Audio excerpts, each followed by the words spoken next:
Começando mais um Fale Mais sobre isso para a gente discutir todos os assuntos que têm a ver com o ser humano e ajudar as pessoas a pensarem, né, sobre essa condição humana, tanto a nível individual quanto a nível relacional. Afinal de contas, nenhum homem é uma ilha, nós não vivemos sozinhos, vivemos em sociedade. E hoje vamos falar sobre um assunto que já fez muito mal, mas muito mal mesmo, às pessoas, aos indivíduos, aos grupos, né, sociais, como as instituições, como família principalmente, sofre muito com essa questão. A sociedade, a humanidade já pagou um preço muito alto pela questão do alcoolismo, né? A dependência química em relação ao álcool. E quem está aqui conosco para nos ajudar a pensar sobre esse flagelo, né, que é o alcoolismo, é o psicólogo clínico Wesley Nazaré, que trabalha com dependentes, tanto em relação aos tabagistas, né, trabalha com tabagistas, as pessoas dependentes de cigarro, mas também com os dependentes alcoólatras, né, Wesley? Sim. Obrigado por ter vindo participar e ajudar a falar sobre isso. Eu que agradeço, é uma oportunidade muito boa para a gente conversar sobre um tema que realmente você tem razão, a sua fala é muito precisa sobre os impactos individuais, sociais, culturais que o álcool e o que o álcool pode causar, que é a dependência do álcool, na vida do indivíduo e nas comunidades, sejam elas menores, como a família, como maiores também, empresas organizacionais, sociais, como as nossas cidades, etc. e tal.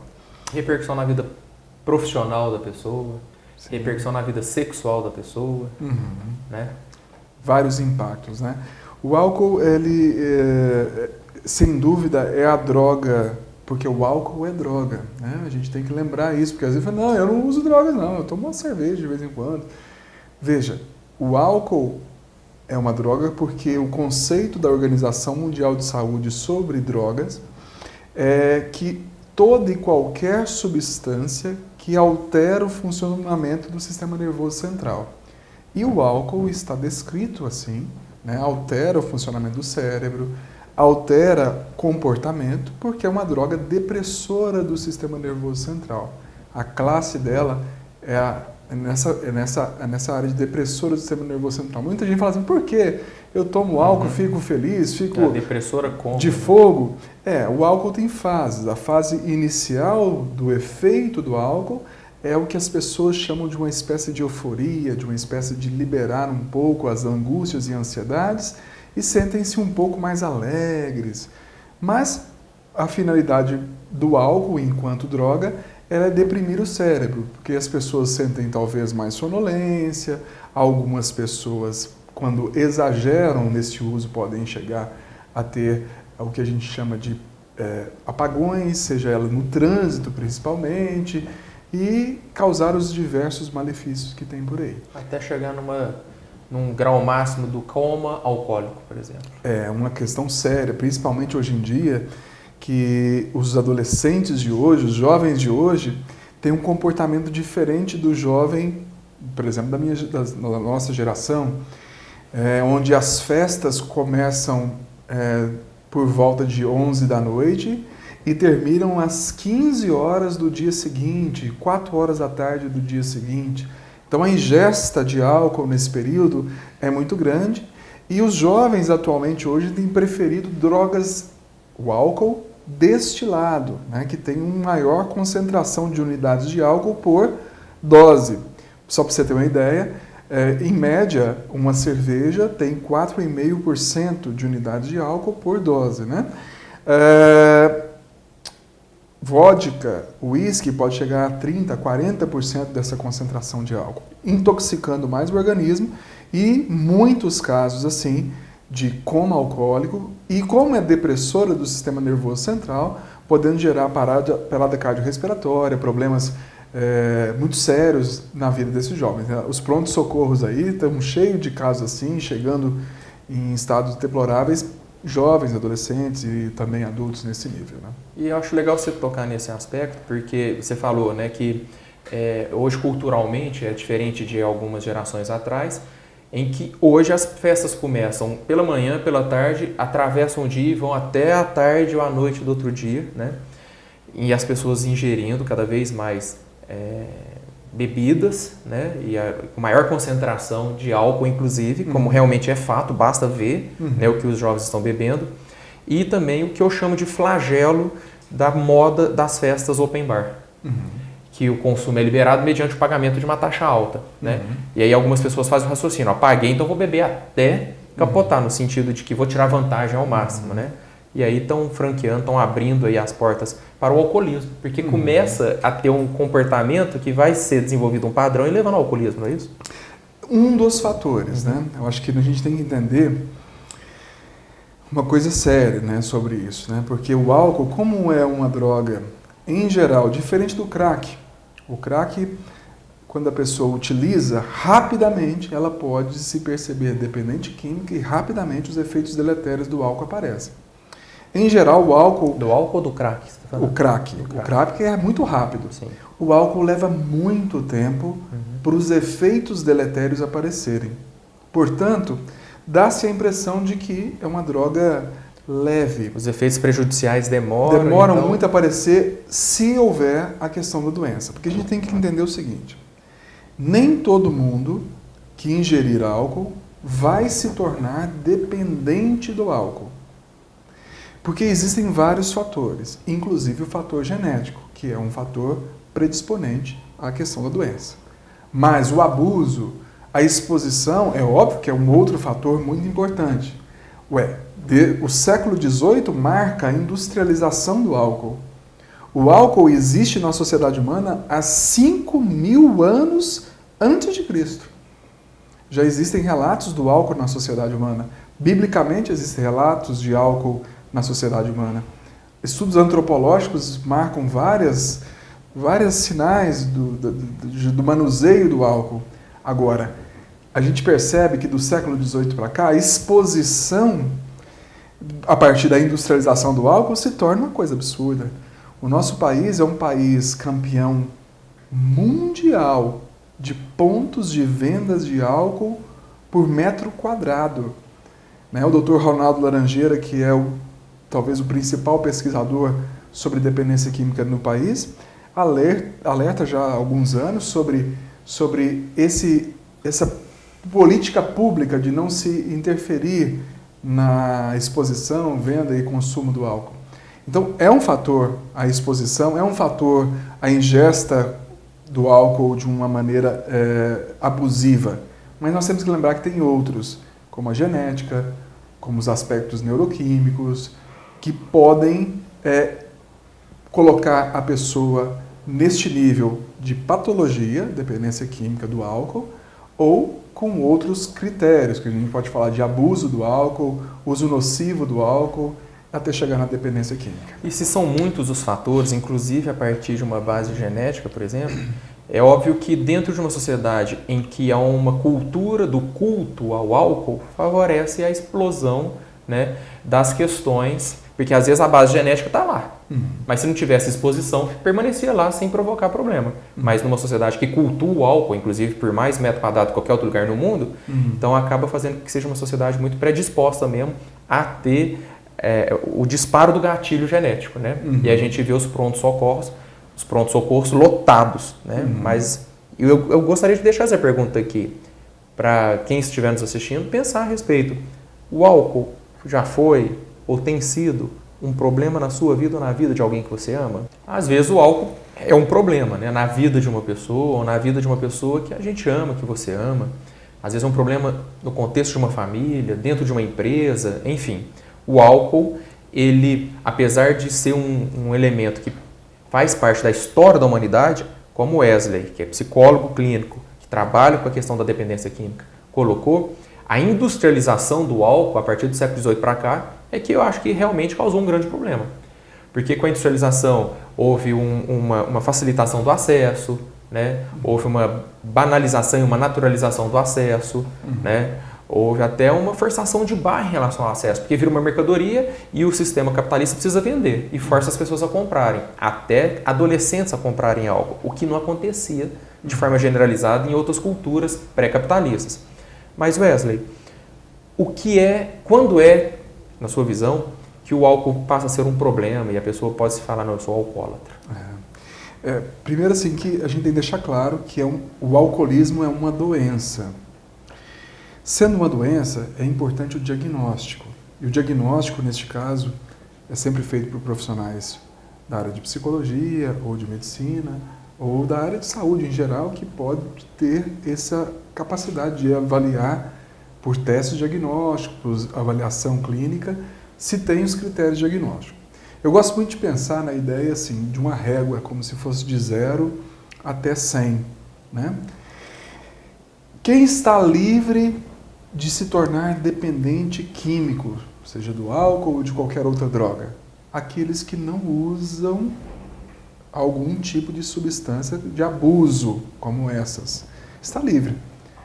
A partir do momento onde a pessoa começa a experimentação, já aumenta a probabilidade da pessoa se tornar dependente de álcool ou de outra droga.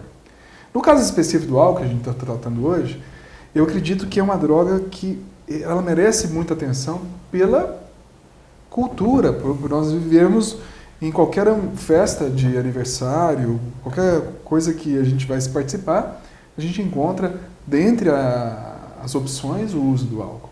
A partir do momento onde começam a ter prejuízos na vida da pessoa, do tipo mal-estar físico, vômitos depois de ter ingerido bastante álcool,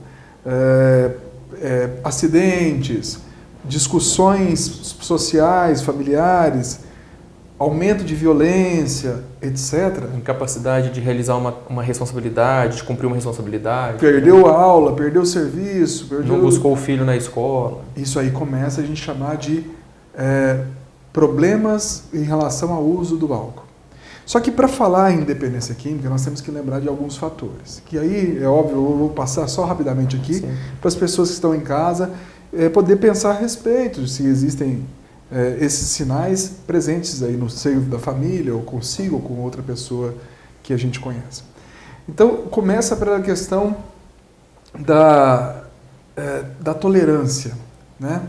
Em geral, a pessoa antes bebia 1 ou 2 copos de determinada bebida e já sentia os efeitos daquela bebida.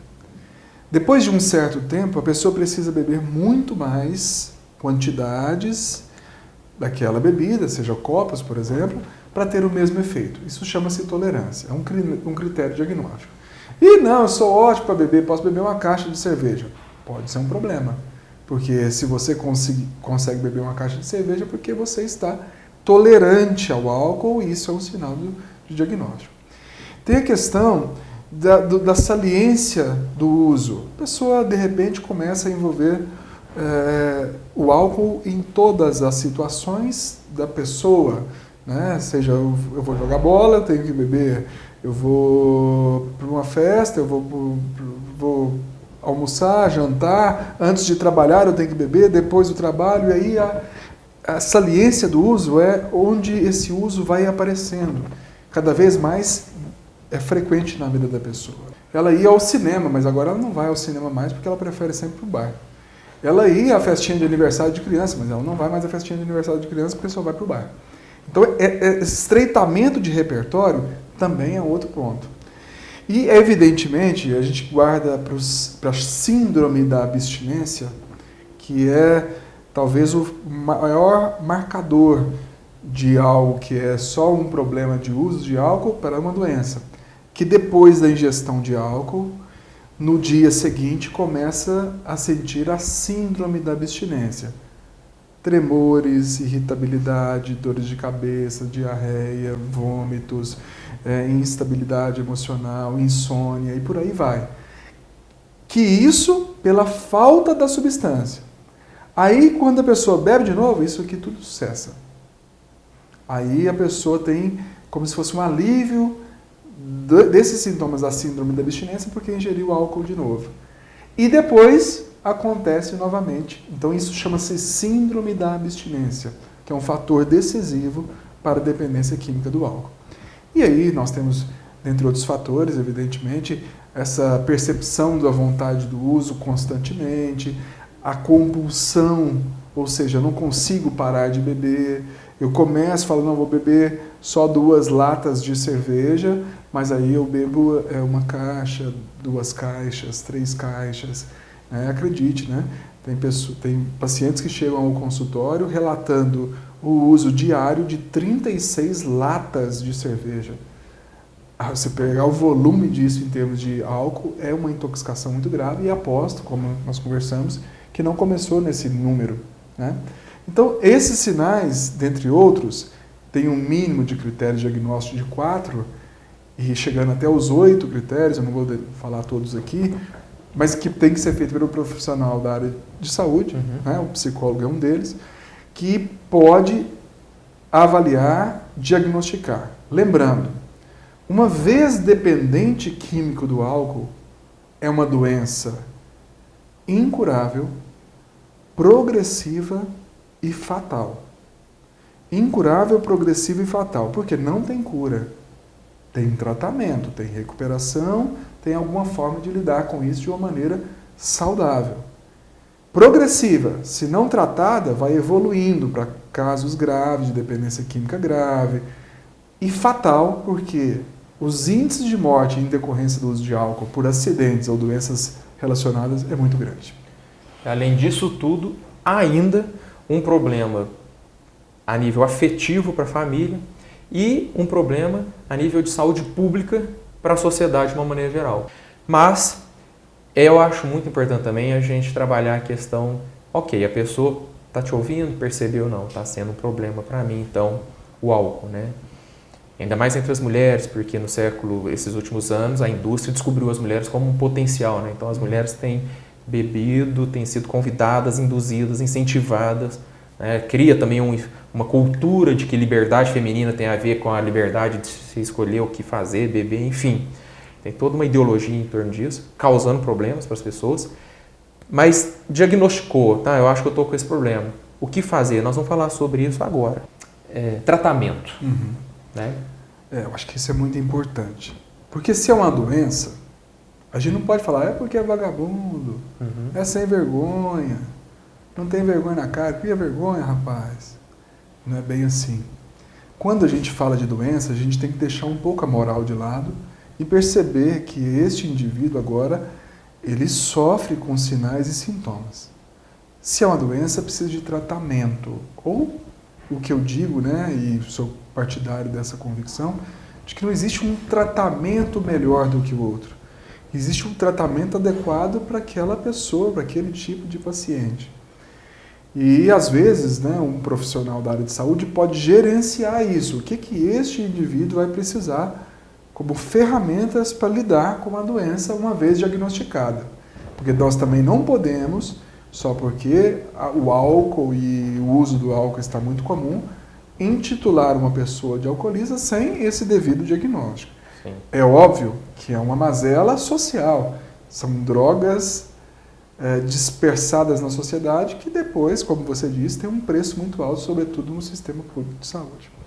Mas voltando à questão do tratamento, uma vez diagnosticado, que é o primeiro passo, existem várias opções de tratamento, né? Eu digo que o principal é a pessoa reconhecer e admitir a doença, que lá nos Alcoólicos Anônimos, né, que é uma entidade que presta um relevante serviço à sociedade gratuitamente, o primeiro passo dos Alcoólicos Anônimos é: sou impotente diante do álcool. Que é reconhecer que eu não consigo dominar o álcool. Portanto, é um reconhecimento da doença. E aí tem outros passos que certamente aquelas pessoas interessadas poderiam buscar os grupos que sobretudo estão saudáveis, trabalhando para a recuperação. A recuperação, em qualquer tratamento, envolve a busca pela abstinência total. Tem muitas políticas de redução de danos, como às vezes a gente observa na mídia nacional ou internacional.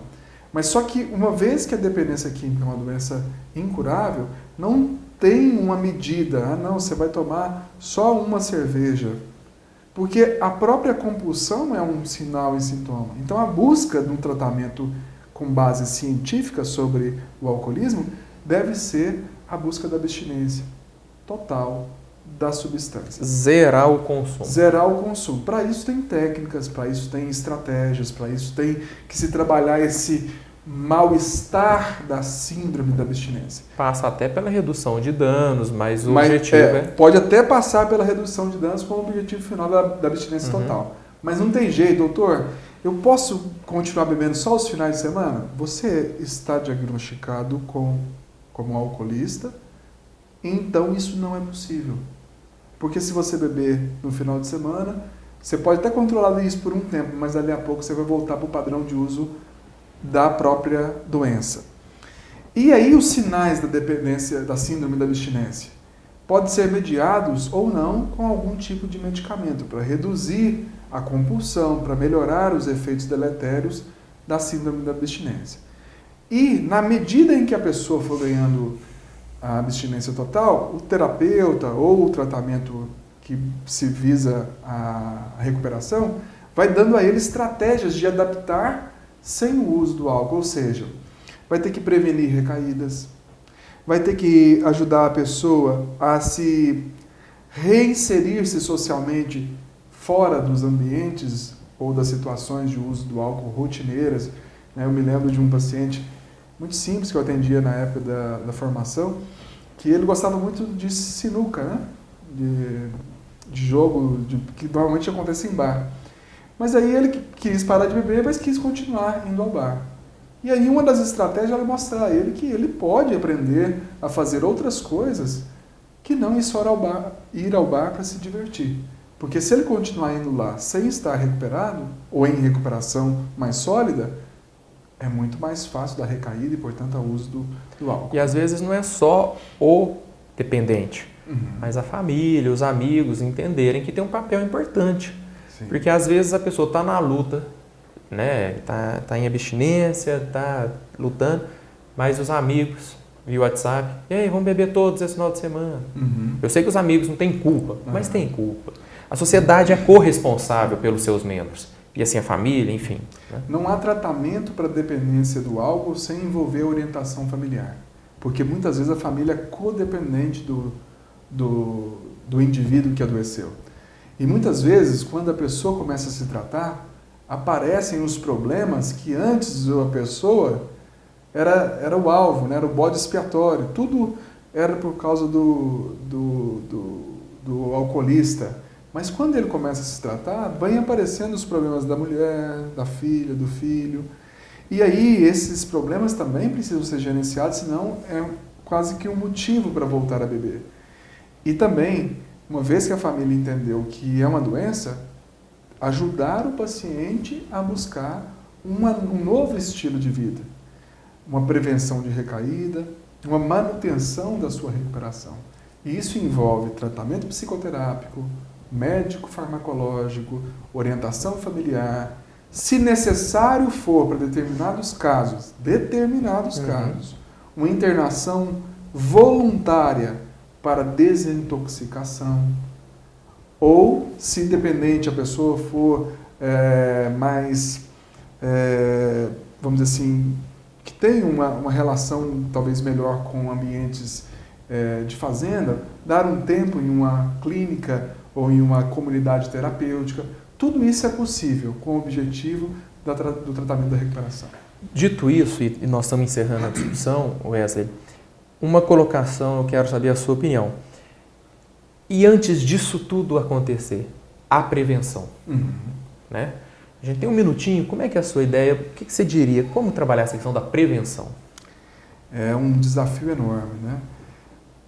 A prevenção, porque não tem jeito, principalmente em relação ao álcool, falar assim, vamos abolir o álcool.